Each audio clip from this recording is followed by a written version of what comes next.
ಆಗಿ ಈಗಾಗಲೇ ಆ ಜಾಗ ದೂರ ಆಗ್ತದೆ.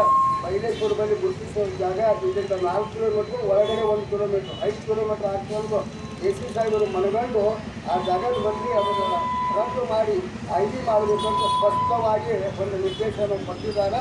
ಆ ನಿರ್ದೇಶನದ ಪ್ರಕಾರ ಇವತ್ತು AC ಸಾಹೇಬರು ನಮ್ಮ ಸಭೆಗೆ ಬಂದು ನಮಗೆ ಒಂದು ಭರವಸೆಯನ್ನು ಕೊಟ್ಟಿದ್ದಾರೆ.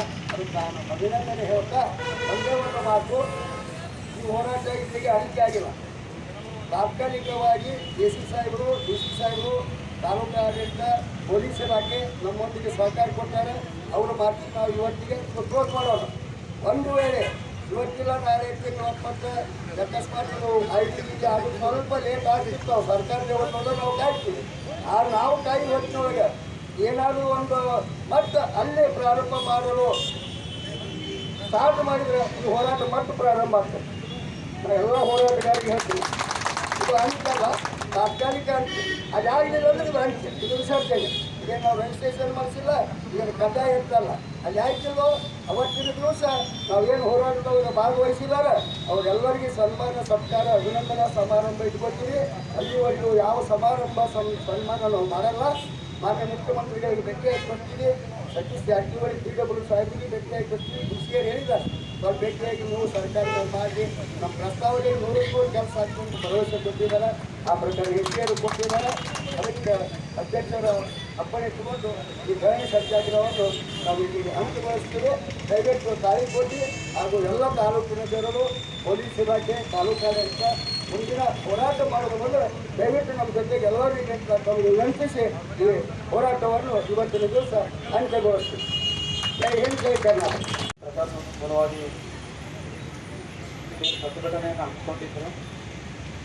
ಈಗಾಗಲೇ ಮಾನ್ಯ ಜಿಲ್ಲಾಧಿಕಾರಿಗಳ ಆದಿಯಾಗಿ ತಮ್ಮೊಂದಿಗೆ ಪ್ರತಿಭಟನಾ ಸ್ಥಳಕ್ಕೆ ಬಂದು ತಮ್ಮ ಬೇಡಿಕೆಗಳನ್ನು ಮನಗಂಡು ಜಿಲ್ಲಾಧಿಕಾರಿಗಳು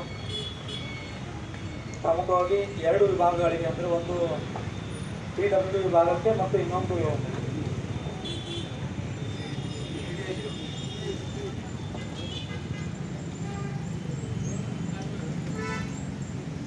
ಅಡಿಷನಲ್ ಚೀಫ್ ಸೆಕ್ರೆಟರಿ ಏನಿದ್ದಾರೆ ಇಂಧನ ಇಲಾಖೆಯದು, ಅವರಿಬ್ಬರಿಗೂ ಈಗಾಗಲೇ ಲೆಟರ್ ಕರೆಸ್ಪಾಂಡೆನ್ಸನ್ನು ಮಾಡಿದ್ದಾರೆ.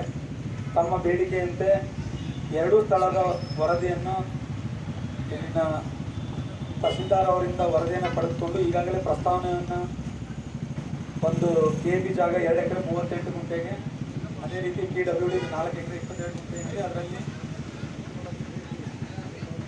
2 ಎಕರೆ ಜಾಗವನ್ನು ಗುರುತಿಸಿ ಈಗಾಗಲೇ ಶೀಟ್ ಎಲ್ಲ ರೆಡಿ ಮಾಡಿ ಕಳಿಸ್ಕೊಟ್ಟಿದ್ದಾರೆ. ಈಗ ಆ ಇಲಾಖೆಯಿಂದ ವರದಿ ಬಂದ ತಕ್ಷಣ ಮುಂದಿನ ರೂಪುರೇಷೆಗಳನ್ನು ಹೇಳಲಾಗ್ತದೆ. ಅದಕ್ಕೆ ಇಲ್ಲಿವರೆಗೂ ಏನು ಪ್ರತಿಭಟನೆ ಹಾಕ್ಕೊಂಡಿದ್ದಾರೆ ಇಲ್ಲಿಗೆ ಕೈಬಿಟ್ಟು ಜಿಲ್ಲಾಡಳಿತದೊಂದಿಗೆ ಸಹಕರಿಸ್ತೀನಿ ಅಂದ್ಕೊಂಡು ನಾನು ಒಂದೆರಡು ಮಾತುಗಳನ್ನು ಈ ಧರಣಿ ಸತ್ಯಾಗ್ರಹಕ್ಕೆ ಬಿಜಾಪುರ ಜಿಲ್ಲೆಯ AC ಸಾಹೇಬರು ಆಗಮಿಸಿದ್ದಾರೆ. AC ಸಾಹೇಬ್ರೆ, ಬಾಗೇವಾಡಿ DYSP ಸಾಹೇಬ್ರೆ, ನಮ್ಮ ತಾಳಿಕೋಟಿ ತಾಲೂಕಿನ ತಹಸೀಲ್ದಾರ್ರೆ, DSI ಮೇಡಮ್ ಅವರೇ, ಹೋರಾಟ ಸಮಿತಿಯ ಅಧ್ಯಕ್ಷರೇ, ಯಾವತ್ತು ಪದಾಧಿಕಾರಿಗಳೇ ಹಾಗೂ ಸದಸ್ಯರೇ, ಪತ್ರಿಕಾ ಮಿತ್ರರು, ಈಗಾಗಲೇ ನಾವು ಹೋರಾಟ ಪ್ರಾರಂಭಿಸಿ 76 ದಿನ ಕಳೆದರೂ ಸಹಿತ ನಮ್ಮ ಜನಪ್ರತಿನಿಧಿಗಳು ನಮ್ಮ ಒಂದು ವಿಚಾರಕ್ಕೆ ನೇರವಾಗಿ ಸ್ಪಂದಿಸಲಿಲ್ಲ ಅಂತ ಜಿಲ್ಲಾಧಿಕಾರಿಗಳು ಇವನ್ನ ಸ್ವಯಂ ಮನಸ್ಸಿನಲ್ಲಿ ಹಾಕಿಕೊಂಡು ನಮ್ಮ ದೇವರಪುರಿ ಮತಕ್ಷೇತ್ರದ ಶಾಸಕರಾದಂಥ ರಾಘುಗೌಡರ ನೇತೃತ್ವದಲ್ಲಿ ಒಂದು 5-6 ಜನ ನಾವು DC ಸಾಹೇಬರಿಗೆ ಹೋಗಿ ಭೇಟಿಯಾದೆವು. DC ಸಾಹೇಬರು ನಮಗೆ ಭಾಳ ಸ್ಪಷ್ಟವಾಗಿ ಮನವರಿಕೆ ಮಾಡಿಕೊಟ್ಟಾರೆ ಹೋರಾಟಗಾರರು. ಹೀಗಾಗಿ ಅವ್ರ ಮಾತಿಗೆ ನಾವು ಒಂದು ಬೆಲೆಯನ್ನು ಕೊಟ್ಟಿದ್ದೇವೆ. ಈಗಾಗಲೇ ಅವರು ಸರ್ಕಾರಕ್ಕೆ 4 ಎಕರೆ 22 ಗುಂಟೆ ಜಾಗ ಐಡಿ ಅದ, ಅದರೊಳಗೆ 2 ಎಕರೆ ಕ್ಲಿಯರ್ ಇದಾರು ಪ್ರಜಾಸೌಧಕ್ಕೆ ಲಭ್ಯ ಒಂದು ಪ್ರಸ್ತಾವನೆ ಕಳಿಸ್ತಾರೆ. ಅಲ್ಲಿ ಸಾರ್ವಜನಿಕರಿಗೆ ಅನುಕೂಲ ಆಗ್ತದೆ ಅಂತ ತಿಳಿಸಿದ್ದಾರೆ. ಆ ಕುರಿತು DC ಸಾಹೇಬರು ಇವೆಲ್ಲ ಸಭೆಯಲ್ಲಿ ನಿಲ್ಲಿಸಿ ಮಾತಾಡ್ತಾರೆ. ಆ ಉದ್ದೇಶದಿಂದ ನಾವು ಸನ್ಮಾನ್ಯ DC ಸಾಹೇಬರು ಭೇಟಿಯಾಗಿ ಬಂದ ತಕ್ಷಣ ಅಧ್ಯಕ್ಷರ ನೇತೃತ್ವದಲ್ಲಿ ಎಲ್ಲ ಸದಸ್ಯರು ಸೇರಿಕೊಂಡು ವಿಠ್ಠಲ ಮಂದಿರದಲ್ಲಿ ಒಂದು ಸಭೆ ಮಾಡಿ ಈ ಸಭೆಗೆ ಎ ಸಿ ಸಾಹೇಬರಾಗಲಿ ಡಿ ಸಿ ಸಾಹೇಬರಾಗಲಿ ಸಂಬಂಧಪಟ್ಟ ಇಲಾಖೆಯನ್ನು ಆಗಮಿಸಿ ನಮ್ಮ ಹೋರಾಟಗಾರರಿಗೆ ಒಂದು ಸ್ಪಷ್ಟ ಭರವಸೆ ಕೊಟ್ಟಲ್ಲಿ ಆ ಹೋರಾಟವನ್ನು ಇವತ್ತಿನ ದಿವಸ ಅಂತ್ಯ ಮಾಡಬೇಕಂತ ಒಂದು ತೀರ್ಮಾನ ಮಾಡಿದ್ದೀವಿ.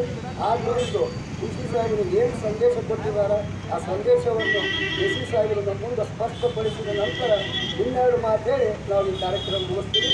ಈಗ ನೇರವಾಗಿ ನಾನು ಎ ಸಿ ಸಾಹೇಬರಿಗೆ ವೇದಿಕೆಗೆ ಅರ್ಪಣೆ ಮಾಡಿಕೊಡ್ತೀನಿ. ನಮಗೆ ಅವರು ಆ ಕುರಿತು ಸ್ಪಷ್ಟೀಕರಣ ಕೊಡಬೇಕು. ನಡೀತಾ ಬಂತು. ಇದೀಗ ಈ ಹೋರಾಟದ ಕೊನೆ ಹಂತಕ್ಕೆ ಬಂದು ತಲುಪ್ತಾ ಇದ್ದೀವಿ.